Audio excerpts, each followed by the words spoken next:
Señoras y señores, muy buenas noches. Estamos en La Silla Roja, este espacio abierto al análisis, a la crítica y a la reflexión. En esta ocasión le damos la bienvenida a nuestro amigo y colaborador Luis Carlos Ugalde, fundador y presidente de Integralia. Luis Carlos, bienvenido. Hola, Enrique, gracias por invitarme. Buenas noches. Salvador Camarena, muy buenas noches. Gracias, Enrique. Víctor Piz. Enrique, buenas noches. Pues muchos temas, Luis Carlos, muchos temas en el ambiente político nacional. Pero déjame comenzar con uno sobre el cual tú escribiste esta semana y que ha estado en la discusión pública en los últimos días, que es la actitud asumida por el presidente López Obrador en torno a la solicitud de consultas de Estados Unidos respecto a la política energética, que a juicio de la Oficina Comercial Norteamericana está violando varias cláusulas, varios artículos del Tratado México-Estados Unidos-Canadá. Digamos que después de que tú escribiste, ya se agregó la solicitud de, bueno, la carta que anunció el presidente enviará a Biden para pedirle pues una explicación que le diga por qué la actitud del gobierno norteamericano. Y cuando hizo esa alusión también señaló que pues era un mercado muy importante Estados Unidos, que el TEMEC era nuestro tratado más importante, pero que nada estaba por arriba de la soberanía. Casi diciendo, sin decirlo, pues si no me convencen, no es algo a lo cual estemos atados. Este tratado, por lo menos, es una lectura que puede darse a sus palabras. Pero quisiera tu impresión respecto al contexto y sobre todo a los escenarios, a lo que podría venir en este proceso. Bueno, primero el contexto. Aunque López Obrador no es un presidente antiempresarial en todos los ámbitos, el hecho es que en el sector energía es un presidente nacionalista que desconfía de la inversión privada y que cree en darle monopolio a Pemex y a la Comisión Federal de Electricidad. Dos, aunque él dijo que no iba a haber ninguna modificación constitucional en esos ámbitos, la ha propuesto y se la rechazaron. Y claramente para López Obrador hacer estas modificaciones en la operación de los mercados energéticos en beneficio del Estado mexicano y del gobierno es parte de su pase a la historia como él la entiende. Tercero, es claro que el Tratado de Estados Unidos y Canadá pues es un obstáculo para esto. Es muy probable que López Obrador haya sido ignorante de lo que se negoció en 2018. Es muy probable que no supiera exactamente lo que significa. Él se aferra a que el capítulo 8 dice que cada país es soberano en materia energética, pero eso no tiene nada que ver con los otros capítulos que de forma transversal prohíben la discriminación que un país pueda hacer respecto a otros en la libre competencia, el acceso, y esto claramente México lo que está haciendo es discriminar a empresas que ya estaban en México participando en el sector eléctrico y en el sector de hidrocarburos. Ahora, esto no es una discusión de soberanía, esta es el chaleco típico de los populistas y de los presidentes nacionalistas que se envuelven en la bandera nacional. Esto es claramente una cuestión de respetar un tratado internacional y de permitir la competencia. Y yo diría, es tratar de pensar qué es más importante, si es más importante una empresa del gobierno o es más importante el usuario final, que es el que se beneficia de que haya competencia. El presidente lo plantea de una forma tramposa, populista. Yo creo que en este momento los escenarios son que el presidente va a estirar la liga retórica tanto como le sea útil.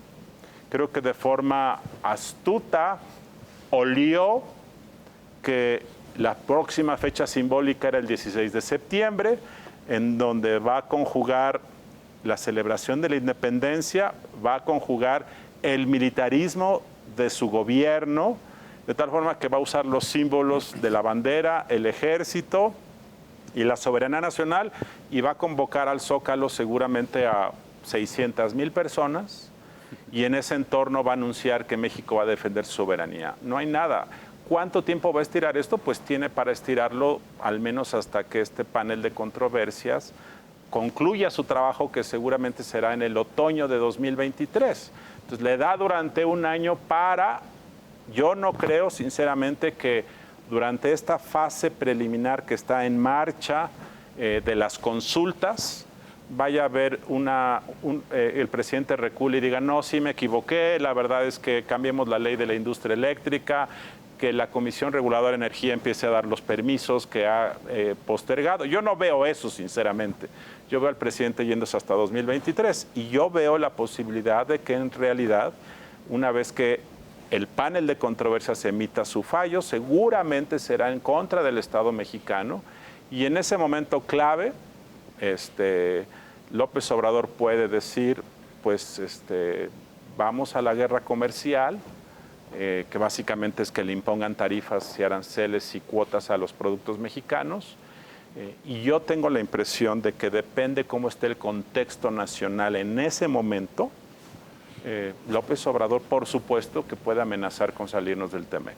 Todos aquellos que dicen que eso no es posible porque es comer lumbre, yo simplemente recuerdo que el populismo es primero, antes que cualquier consideración de mediano plazo, es una consideración de cómo administro la popularidad hoy, cómo saco raja política hoy, el pasado mañana es algo demasiado lejano para la mente del populista. Entonces, yo creo que es remoto, yo creo que es improbable, yo creo que además quien definiría esto sería el nuevo gobierno mexicano, pero yo no dudo de que en algún momento López Obrador puede usar la carta retórica de salirnos como una amenaza en medio de la elección presidencial mexicana.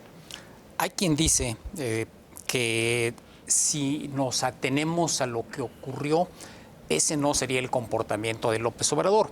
Y quien lo señala hace referencia a lo que pasó con la amenaza de aranceles de Trump hace algunos años, después de lo cual la Guardia Nacional estuvo en la frontera.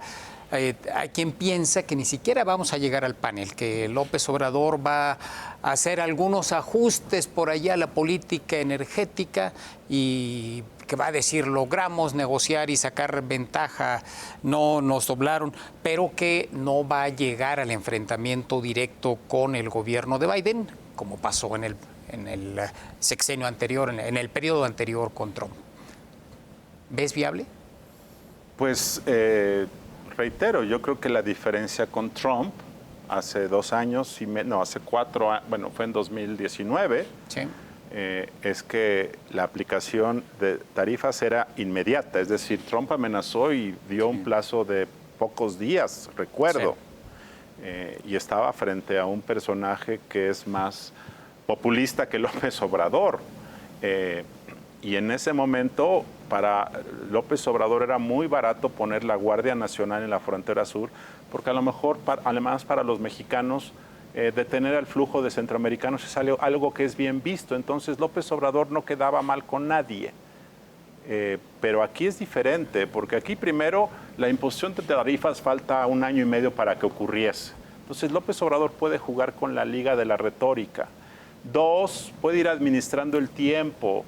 3, va a ver lo que pasa en la elección de Estados Unidos, que ocurrirá en noviembre. Entonces, yo creo que todo eso le va a dar a él para no solucionar nada, para que el panel inicie, y yo creo que el tiempo, al menos en este momento, para López Obrador no es un problema porque falta mucho tiempo. Entonces, si tú me dices qué intuición tengo, es que yo no veo que López Obrador vaya a querer buscar una solución en esto, porque además la solución para que no se inicie el panel de controversias sería básicamente que el gobierno mexicano anunciara que va a modificar la ley de la industria eléctrica.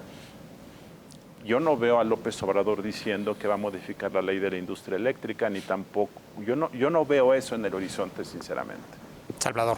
En el análisis que hiciste, Luis Carlos, y tú como director de una consultora, te quisiera preguntar, creo que falta un dato, que para el presidente, por un lado, parece ser importante, y por otro lado, siempre está golpeando ese mismo dato. Tiene esta retórica de cuidar las finanzas públicas. Esta semana presumió el crecimiento que se informó el viernes. Es decir, es un presidente que siempre está atento a ciertos números o elementos que sabe que conectan con la gente. El dólar, la inflación, crecimiento, deuda. Tú hiciste un recorrido analítico. La semana pasada aquí Francisco Cervantes, el presidente del Consejo Coordinador Empresarial, nos dijo, es que en el sector energético se contaminan otras industrias de nerviosismo, porque la inversión dice, si eso le pasa a aquellos cuates que les cambian las reglas del juego, pues igual me las cambian a mí con una inversión manufacturera de otro tipo. ¿No crees que ese cortafuegos del presidente llegue a ser el momento de estirar la liga, como tú dices, hasta que diga, aquí sí voy a empezar a afectar más las inversiones? Porque creo que nos falta un plano. Quizá en este momento aprovecharía México mejor lo que está pasando en el mundo si no tuviera un presidente que ahuyenta inversión. Pero bueno, ese es un hipotético, porque nunca sabremos el contrafactual de eso. Pero lo que sí sabemos es que si el panel llega a sus últimas consecuencias, va a haber penalizaciones, pero sobre todo ya va a haber una categorización de que en este país se cambiaron las reglas, y eso sí puede afectar al presidente López Obrador en un año preelectoral y pues con señales claras de que cambien algunas de las variables que le importan. ¿Por qué no incorporas ese análisis para ver qué escenario construís con afectaciones económicas concretas? Yo creo, Salvador, que el riesgo de que estuviera la posibilidad de que México se salga del TEMEC, si se empezara a generar la percepción de que es una posibilidad, sí habría un final de sexenio de crisis de confianza, y eso sí podría afectar el tipo de cambio, que es lo que López Obrador ve como una variable central. Ahora, yo creo que López Obrador está jugando con la liga retórica y que además no le va a tocar el resolverlo, porque la verdad es que hasta 2026 es cuando habrá una revisión llamada Sunset Review, en donde se analizará en conjunto. Esto ya será el nuevo gobierno, y reitero, yo creo que López Obrador está haciendo un cálculo político. Yo creo que siente que los mercados no se van a sentir afectados, que falta mucho tiempo, que él además en corto a los empresarios seguramente les está diciendo, se va a resolver, lo que pasa es que yo quiero que se haga correctamente. Los empresarios escuchan eso, se tranquilizan. Entonces, yo reitero nuevamente que el tema aquí es un tema de tiempo. Para el populismo, el tiempo hoy es lo que importa, mañana es algo demasiado lejano, de tal forma que yo no veo a López Obrador en este momento reculando con tal de evitar que en 2024 haya una crisis de confianza. Sí lo veo a fines de 2023, dependiendo de la situación global del país, dependiendo de lo que haya pasado en Washington, dependiendo de la postura de Biden, dependiendo su popularidad, tomar otra decisión, pero yo no veo qué ganaría el presidente en este momento siendo tan precavido respecto a eso. Víctor. Sí, coincido. El presidente y su gobierno pueden defender la soberanía energética, pueden fortalecer a Pemex y a CFE, pero lo que no pueden hacer es dar un trato desigual a exportadores, importadores, inversionistas en el sector energético, porque obviamente eso va contra el tratado. Aquí el tema, Luis Carlos, no sé, es que en Canadá el primer ministro no ha hablado de ese tema. En Estados Unidos el presidente Biden no ha hablado de ese tema. El único que ha hablado del tema desde que se anunciaron las peticiones de consultas ha sido el presidente López Obrador, hasta llegar a esta semana en que dice que le va a solicitar al presidente Biden por una carta que explique la motivación de hacer esta petición. Pero creo que está muy claro, el mensaje no es hacia afuera, el mensaje es hacia adentro. O sea, y claramente ahí, tú lo decías, hay un riesgo de que se politice este tema. Sí, claro, esto no es un tema relevante en Washington ni en Ottawa. Cuando México ha solicitado estos paneles de controversia, el presidente mexicano no hablaba del conflicto de la prohibición para que los camiones mexicanos entraran a territorio norteamericano, y nadie estaba diciendo que esto era una intromisión a la soberanía de Estados Unidos. Este es un tema que politiza López Obrador porque cualquier cosa la usa como bandera, y porque sí le afecta a su bandera de que el sector energético es el ancla fundamental de reactivación económica, etcétera. Entonces, yo lo que creo es que López Obrador en este tema de esto le está hablando a su base dura. no puede traicionar esa base dura en este momento. Ya anunció que el 16 de septiembre hay una gran manifestación. Yo no veo a López Obrador decidiendo en esa manifestación, ¿saben qué? Vamos a modificar la ley de la industria eléctrica. Yo no lo veo, yo lo veo haciendo una gran concentración de soberanía nacional. Veo a los comités de defensa de la 4T haciendo movilizaciones en todos los estados del país. Veo eso hasta que López Obrador se dé cuenta de que eso puede detonar una crisis financiera de final de sexenio, pero eso es algo que no está en su panorama en este momento, creo yo. Haciendo la revisión de los diferentes frentes, este es uno de ellos con este escenario que puede ser complejo de enfrentamiento, primero retórico y eventualmente efectivo con Estados Unidos. Otro donde se está moviendo mucho el ambiente es el tema de las precampañas. Las recurrentes giras que las autollamadas corcholatas, los suspirantes a convertirse en candidatos de Morena a la presidencia de la República, las giras que están haciendo de modo frecuente, cada fin de semana, ya está dejando hasta de ser noticia que cada quien ande por diferentes entidades de la República.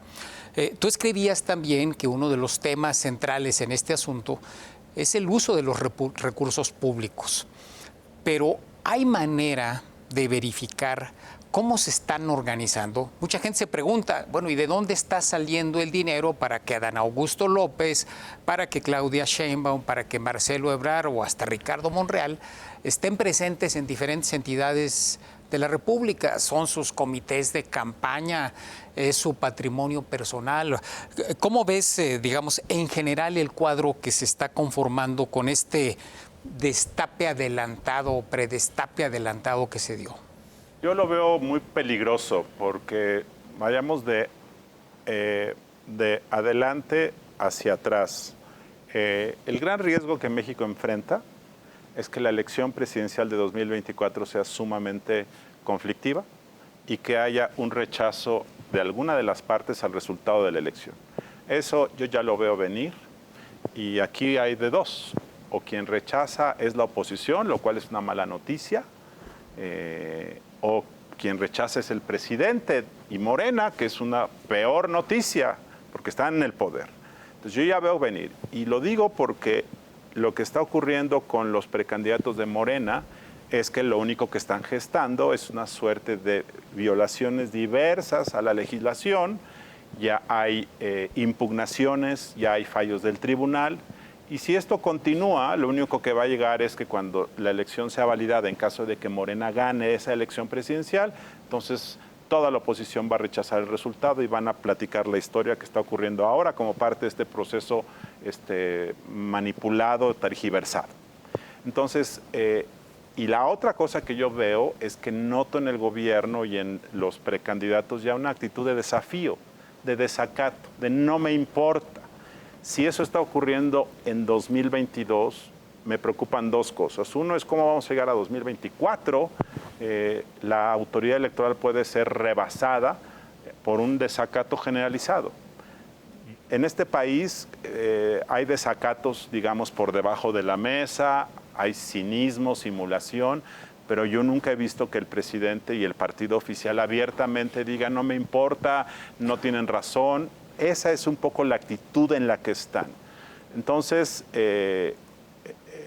respecto a esto de los precandidatos, los dos problemas son uno, de dónde pagan, y para saberlo, pues debería de haber solicitudes de información y sobre todo una exigencia política que nos digan dónde están, o sea, dónde está, qué tarjeta de crédito se usó para comprar los boletos de avión, quién pagó la renta del salón, cuántas personas acompañan y si trabajan en la oficina para saber si hay uso de recursos públicos. Eso es muy importante y eso, bueno, se puede hacer con trabajo periodístico, pero también se pueden usar algunos instrumentos de información. Y el otro tema es el que pues, están violando la legislación con actos anticipados de campaña. Ese es un problema. Podemos correr el riesgo de que en los próximos meses, si esto se repite y se repite, el Tribunal Electoral inhabilita alguno de ellos. y entonces vamos a entrar en un conflicto mayor porque ya sabemos lo que va a decir López Obrador. Va a decir que el Tribunal Electoral está haciendo trampas, está haciendo un fraude anticipado y ya sabemos la historia de esto. Entonces ya se está configurando desafortunadamente una elección muy conflictiva en 2024. Salvador. ¿Ves a una oposición que le entre al mismo juego o ves una oposición que tendríamos, siguiendo tu análisis, por primera vez en muchos años, aunque nos hemos acostumbrado a que el día de la elección salen todos y se declaran triunfadores antes de tiempo, sin esperar a las autoridades electorales y los propios conteos que se hacen, que han mostrado ser muy aproximados a lo que finalmente es el cómputo final? Esas pequeñas violaciones, si me permites el término, digamos, al procedimiento que habría que esperar de actores políticos en un momento muy delicado como es una elección, pues ya son parte de cierto panorama. Pero al final de cuentas tenemos 3 décadas prácticamente en donde, o estaríamos cumpliendo en el 2024 3 décadas, en donde tienes resultados que más o menos todo el mundo acepta, salvo el 2006, como es obvio, el referente. Ves a una oposición entrando al mismo juego, de decir, si no los detienen a ellos, tampoco que nos detengan a nosotros, y entonces Alito o Marco o quien sea de la alianza se suban a hacer eso, o ves una oposición que por primera vez en muchos me van a decir, desconozco la elección. Yo veo que se está configurando todo lo necesario para que si gana Morena, el resultado sea rechazado por la oposición, porque además el margen por el cual Morena ganaría ahora sería mucho más reducido que en 2018, muchísimo más. Entonces Morena puede ganar, y yo creo que es lo más probable con la información que yo veo hoy. Siento que lo más probable es que retengan la presidencia, pero será por un margen de menos de 10 puntos seguramente.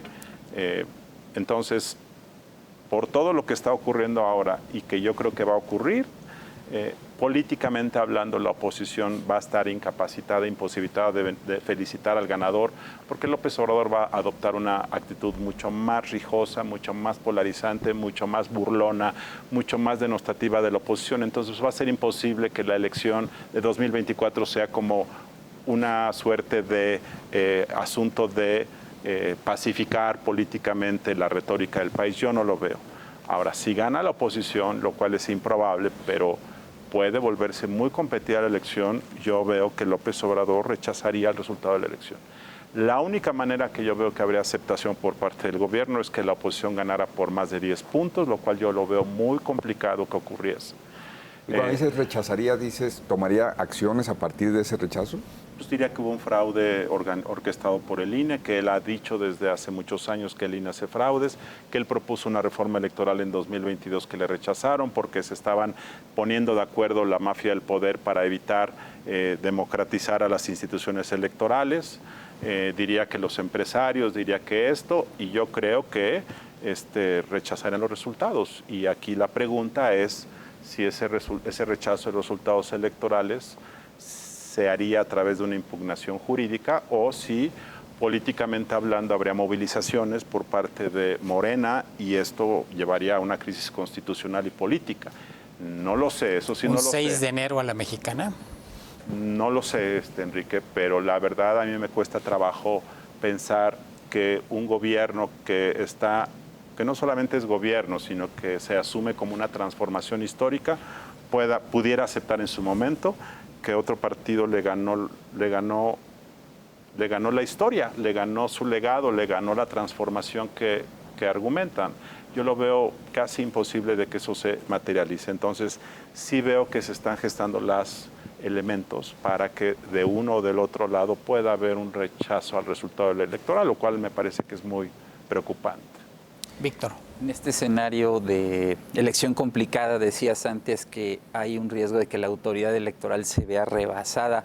Y hay un tema, Luis Carlos, que pues vendrá pronto, que es la renovación de 4 consejeros electorales, incluido el consejero presidente. Y lo comento porque recientemente el secretario de Gobernación dijo, pues no importa que nos callen o que nos silencien, lo dijo de otra manera, dice, al fin que los del INE ya se van. O sea, ¿qué tanto este proceso de renovación de 4 consejeros puede debilitar a la autoridad electoral? Mucho, Víctor. Mira, si tú sigues las reglas de selección de 4 consejeros, las personas que serían elegidas serían inaceptables para Morena. ¿Por qué? Porque el proceso está diseñado para que sean especialistas los que lleguen a la final, porque se hace un examen de conocimientos, porque se revisa la experiencia del currículum, porque se deben hacer entrevistas y porque forzosamente de algo como ese procedimiento, pues los que salen son los que han estudiado el tema 20 años, los especialistas. Los especialistas por definición no son militantes, ni son ideólogos, ni son activistas, son especialistas, que es lo que se procura que ocupen y dirijan estas instituciones. Para el gobierno lo que requiere son activistas, militantes, gente que se la juegue con la transformación histórica que se requiere en el país. Entonces, ese es el gran problema. Yo creo que lo que va a ocurrir hay dos opciones. Uno es que inicie el proceso, se convoquen, hay un problema inicial porque se tiene que conformar un comité de evaluación que elige la Junta de Coordinación Política y ahí va a haber un primer problema. Y luego el otro problema será cuando se empiecen a hacer las evaluaciones y al final del proceso es probable que Morena quiera impulsar como consejeros finalistas a personas de un corte más activista, radical, militante de la transformación histórica de la 4T. Y ahí es donde va a haber un problema de negociación. Como se requieren 2/3 de la votación de la Cámara de Diputados, si no se alcanza eso, lo que acaba ocurriendo es que de las ternas finales se insacula para que haya una decisión. Ahora, una posibilidad es que para evitar que eso ocurra haya un cálculo político de que mejor no elijamos consejeros. Y entonces que el proceso simplemente no se convoque y que entonces se queda acéfalo el INE, es decir, con 7 consejeros. Y se queda con 7 consejeros que no debemos descartar ese riesgo. Si uno ve lo que ha ocurrido con otros órganos autónomos que están incompletos, eso es una posibilidad. De que el gobierno diga, si yo no soy capaz de poder promover, por ejemplo, a Pablo Gómez como presidente del INE, mejor que se quede incompleto.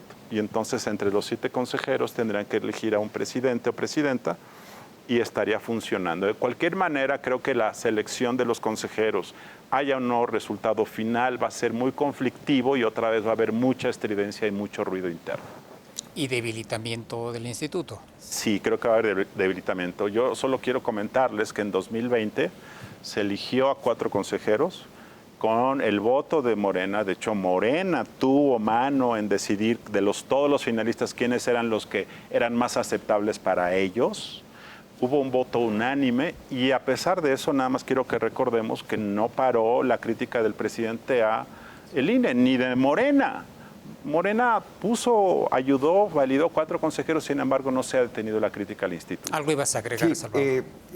Se ha oído esto, que el gobierno le conviene que no inicie el procedimiento, porque iniciado el procedimiento, la maquinaria está diseñada para que se insaculen. Entonces, revertir eso o incidir en eso es más complicado que simplemente haya como un veto de bolsillo, no inicia el procedimiento, se quedan 7. Realmente, porque el presidente va a vender el discurso de la austeridad, va a decir, pues nunca nos permitieron, pero ya estamos ahorrando ahí los megasalarios de los beneficiados del modelo anterior, que son los consejeros. ¿Realmente queda débil un INE con solo 7? O si le echaran ganitas las y los consejeros, esos 7, podrían funcionar? Sí pueden funcionar, sí hay manera que funcione. Ha habido un par de ocasiones en donde por diversas razones se ha quedado con 2 o 3 integrantes menos. Nada más que el tema es que 7 consejeros, primero no es por la carga de trabajo, es porque pueden ser más vulnerables, más presionables. Las alineaciones internas con 7 pueden modificarse radicalmente y sobre todo la idea de que está incompleto el INE, está mocho, eso ya genera un problema de percepción y de sensación de que no funcionó la institucionalidad y eso sí creo que puede dañarlo. Sí puede seguir, sí puede seguir y yo creo además que es probable que el escenario pueda llegar a 2024 sin problemas, sí, pero no es el escenario ideal. Vamos a hacer una pausa. Estamos conversando con Luis Carlos Ugalde. En este momento vamos a una pausa y regresamos. Estamos en La Silla Roja.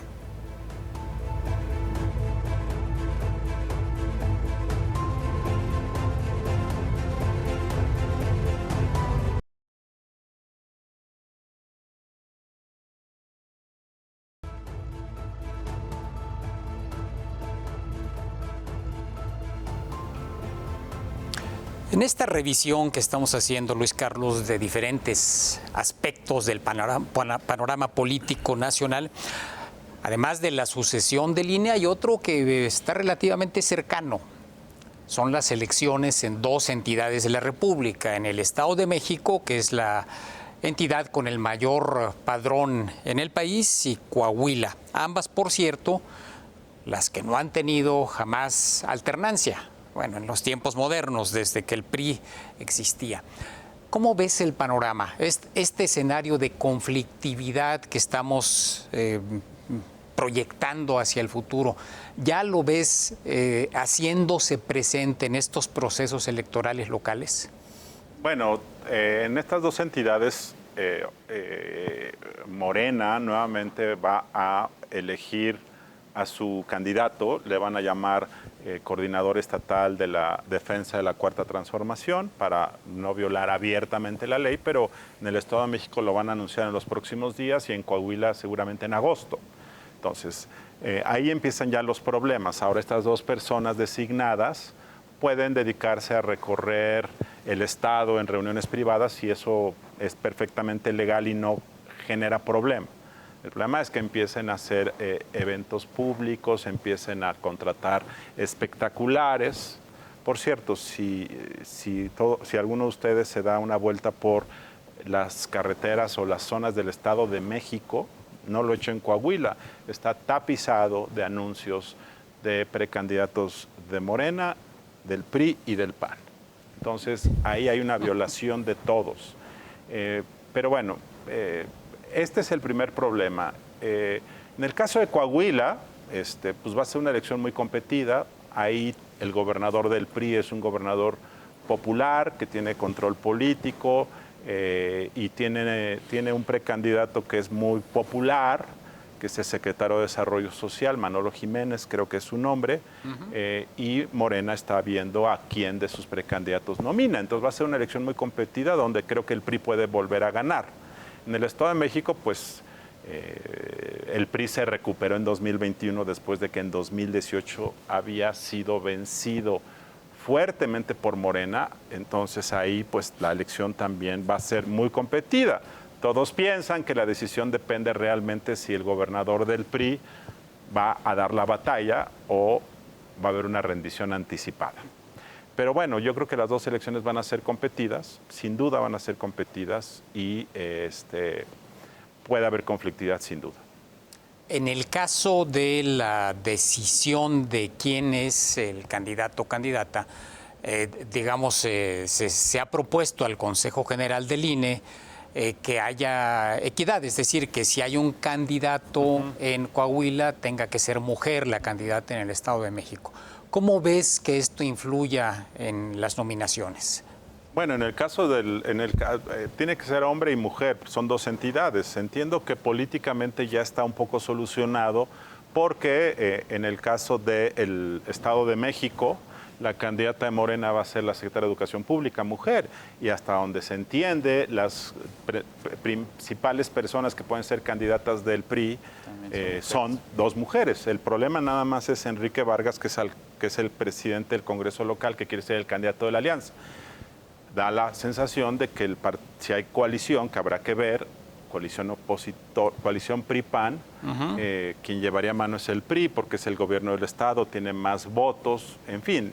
Y en el caso de Coahuila, pues da la sensación, por lo que uno ve, que los principales candidatos, tanto del PRI como del Morena, son hombres. Entonces, creo que políticamente está resuelto. Víctor. Déjame preguntar sobre los foros de Parlamento Abierto para la reforma electoral. Iniciaron esta semana. El bloque opositor había dicho que no iba a acompañar una reforma constitucional ya en lo que resta de la administración. Y finalmente dijeron, sí, vamos al Parlamento abierto, pero vamos a votar en contra. Entonces yo no sé si tenga sentido hacer el Parlamento. Algunos dicen que pues ni al caso, ¿no? Pero surgió un tema ahí que yo quisiera conocer tu opinión, que incluso fue debatido, lo destacamos en El Financiero, el tema de una posible segunda vuelta electoral en México. Hay quien dice puede ser un mecanismo positivo para llegar a un acuerdo político al final, y recuerdo lo que pasó ahora en Colombia, pero hay quien lo ve incluso como un riesgo. ¿Tú cómo verías esa figura en México? A mí me parece que la segunda vuelta en la elección presidencial es una buena práctica internacional y sería muy benéfica para este país. Y simplemente reflexiono por qué.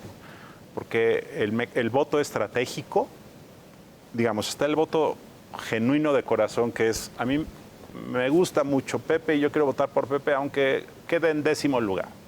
Y está el voto estratégico, dado que estos son los que realmente pueden ganar, quién me conviene más o quién no me gusta. En México ya ocurre el voto estratégico, solo que ocurre en una sola vuelta, es decir, tú dices, me cae bien pero no va a ganar, entonces mejor cambio mi voto y voto por el que sí puede ganar. Entonces, lo que llaman a veces voto útil. Voto útil o voto estratégico, efectivamente. Ahora, para una democracia que requiere deliberar y reflexionar, yo creo que es mejor siempre que la gente exprese su preferencia genuina y vote con el corazón en la primera vuelta, y ya que pasen los dos finalistas a la segunda vuelta y la gente ya evalúa, calcula, los candidatos mismos se realinean, se apoyan mutuamente y hay una segunda reflexión. Yo creo que una elección con 2 momentos de reflexión ayuda muchísimo a mejorar la calidad del voto, permite además que los candidatos en disputa puedan fusionarse, congregarse, acercarse, eso facilita los acuerdos políticos después de la elección y además me parece que evita conflictos políticos postelectorales. Ahora bien, no va a ocurrir desafortunadamente en este país, básicamente porque López Obrador, igual que Peña Nieto, piensan que es para hacerles montón en contra.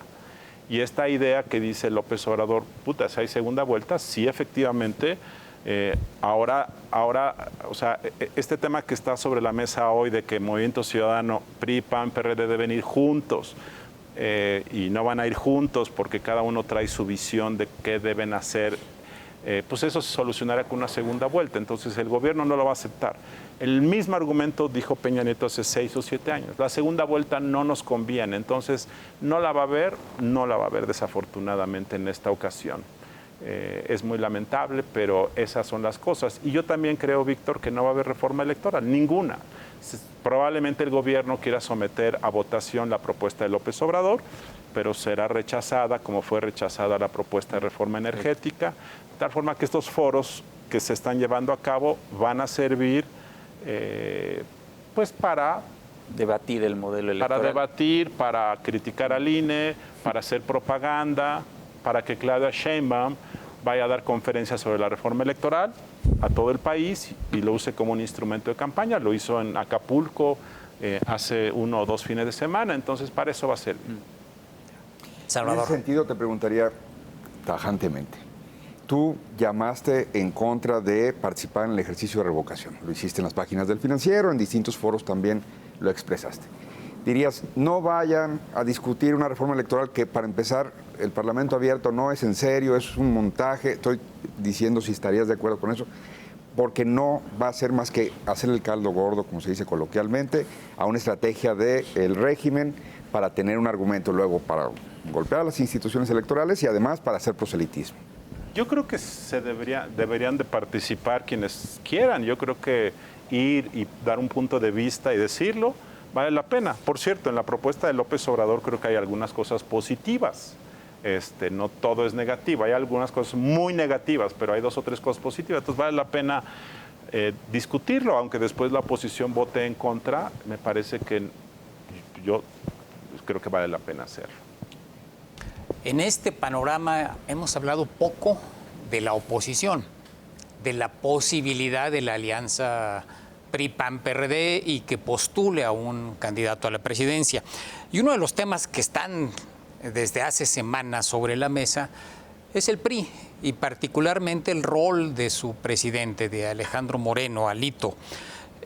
¿Percibes que los audios que ha filtrado, ha dado a conocer la gobernadora de Campeche, Laida Sansores, están diseñados para quebrar la posibilidad de la alianza? Yo creo que están diseñados para, sin duda, lograr ese objetivo, sin duda, y para además cobrar la factura al presidente del PRI que votó en contra de la reforma energética. Pero yo creo que la visión, por supuesto, es quebrar esto. Más allá del contenido y de las derivaciones penales o lo que tenga, yo creo que ese es el objetivo político. Y yo sí creo que si el PRI hubiera votado a favor de la reforma energética, no habríamos conocido, sin duda, estos audios. ¿Y lo podrá obtener? Es decir, ¿será suficiente para impedir la conformación de esta alianza respaldando a un solo candidato presidencial? Yo tengo la impresión de que el futuro de la coalición PAN-PRI-PRD no depende tanto de estos audios de Alejandro Moreno, sino depende sobre todo de qué vaya a ocurrir en el Estado de México. Yo creo que esa es la partida final de cara a 2024. Si logran negociar la candidatura y van juntos, va a haber coalición en 2024. Si fallan, no hay coalición. Y ese yo creo que es el tema central. Si el gobernador del PRI del Estado de México decide no jugarla políticamente, es decir, por debajo de la mesa facilitar que Morena gane, eso va a reventar toda la coalición y el proyecto hacia 2024. Si en cambio dan la batalla y compiten y ganan, pues creo que eso es lo que va a solidificar aquello. Víctor. Sí, y un poco también, digo, no solamente la intención sería debilitar la alianza opositora, está también fracturando al PRI, ¿no? Ya lo estamos viendo en donde hay voces que están pidiendo la cabeza del dirigente nacional. Pero un poco el tema, Luis Carlos, no sé cómo ves tú, se ha vuelto práctica cotidiana el uso de grabaciones ilegales, porque finalmente ahí hay un delito, ¿no? Usar una grabación que de dudosa procedencia, no sabemos, pero tiene obviamente un uso político. Pasó en el caso del fiscal general, ahora en el caso del dirigente del PRI, como que ya se volvió práctica cotidiana, ¿no?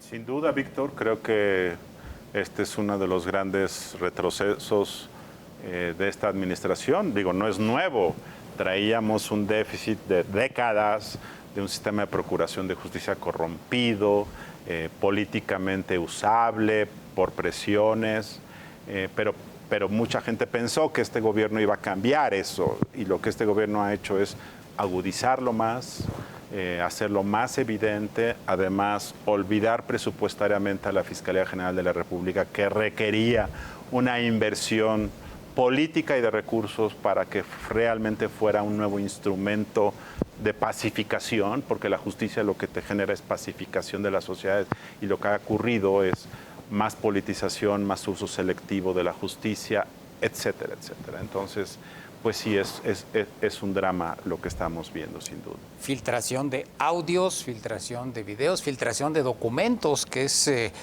de uso cotidiano en la mañanera. Información bancaria, privada, reservada, en fin. Para que no se nos acabe el tiempo, Luis Carlos, otra vez en esta revisión de frentes, crimen organizado, ¿será un factor clave en los procesos electorales que vienen, particularmente en el 24? Yo creo que hay un riesgo de que el crimen organizado pueda sentir que frente a la negligencia o permisividad del gobierno federal frente al crimen organizado en general en estos años, los abrazos no balazos, lo que te comentan muchos gobernadores en privado de que la Guardia Nacional patrulla pero nunca actúa, de que el crimen organizado decida políticamente en las zonas donde opera que es más conveniente mantener, digamos, esta permisividad del gobierno, y que el crimen organizado decida voluntariamente, sin necesidad de hacer pactos con nadie, que es mejor ayudar a que haya continuidad, porque esta continuidad le puede facilitar que sigan haciendo negocios. todo mundo comenta que la expansión del crimen organizado en territorios del país ha crecido mucho, que su fuerza para regular actividades más allá de la droga ha crecido, que su capacidad de extorsión, ahí están los datos, se está multiplicando. Entonces yo veo que el crimen organizado está en un momento de jauja, está en la mejor situación porque no encuentra obstáculos y eso puede llevarlo a que decida ayudar a que haya una continuidad. Ojo, el crimen organizado durante muchos años ya fondeaba campañas. Dos, ahora lo que vimos en 2021 es que además empezó a movilizar votantes y a inhibir el voto a favor de otros candidatos.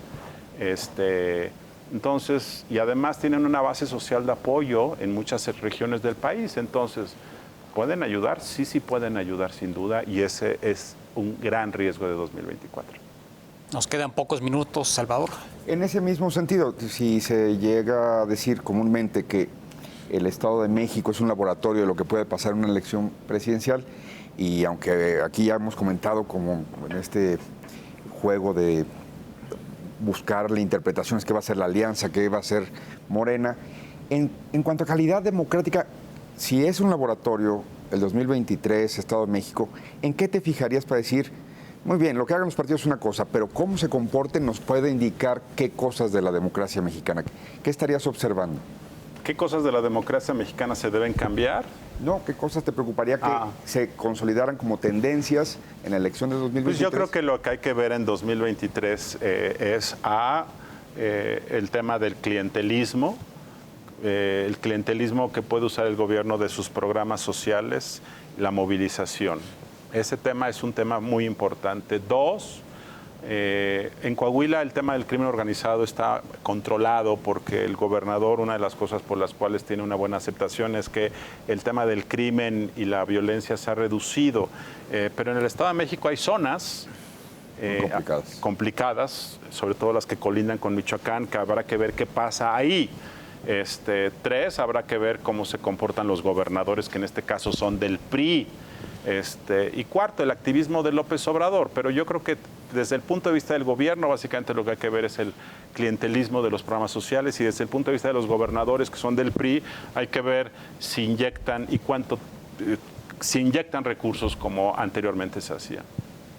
Víctor, conclusiones. Sí, pues obviamente agradecer a Luis Carlos, creo que nos ayuda a entender un poco mejor el panorama general político que hay. Digo, ya no hubo oportunidad, te iba a preguntar de cómo estás viendo también el tema de Estados Unidos 24 que va a coincidir con México, porque pues ya la figura de Trump también está por ahí emergiendo y eso probablemente complique las cosas, pero bueno, gracias. Brevemente, si tienes una opinión respecto pues eso a es Trump. una de las grandes, ese es el mayor riesgo del universo, que Trump gane en 2024, eso sí es un riesgo. Ahora, que haya confluencia de las elecciones en México y en Estados Unidos a muchos preocupa por la tentación que podría haber de ambos lados de la frontera de que hubiese una suerte de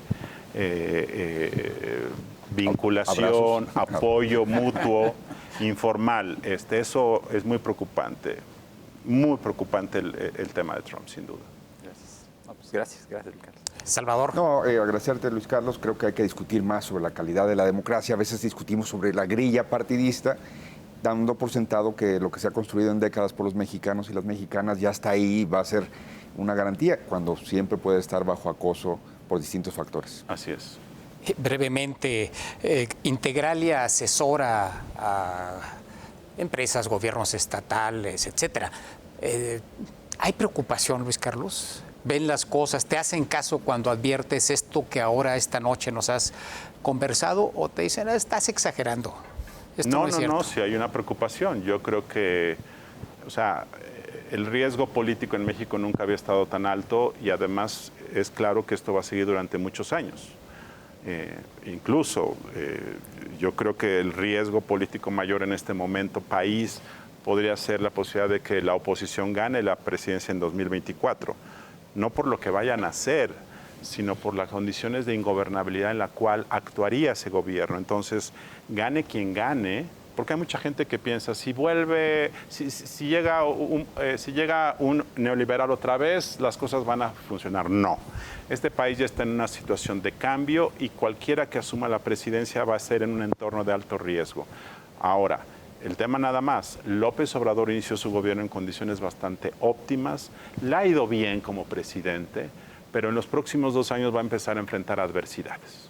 Y lo de Estados Unidos es una de ellas. Y los populismos con adversidades generan fricciones y chispas, de tal forma que yo creo que vamos a tener un país. Ahora, la ventaja de México es que es un mercado muy grande, es un sitio para hacer negocios y mucha gente y muchas empresas están operando con márgenes de utilidad mucho mayores, entonces es un buen lugar. Y si lo ves comparativamente con el resto de América Latina, pues sigue siendo uno de los mejores lugares para invertir.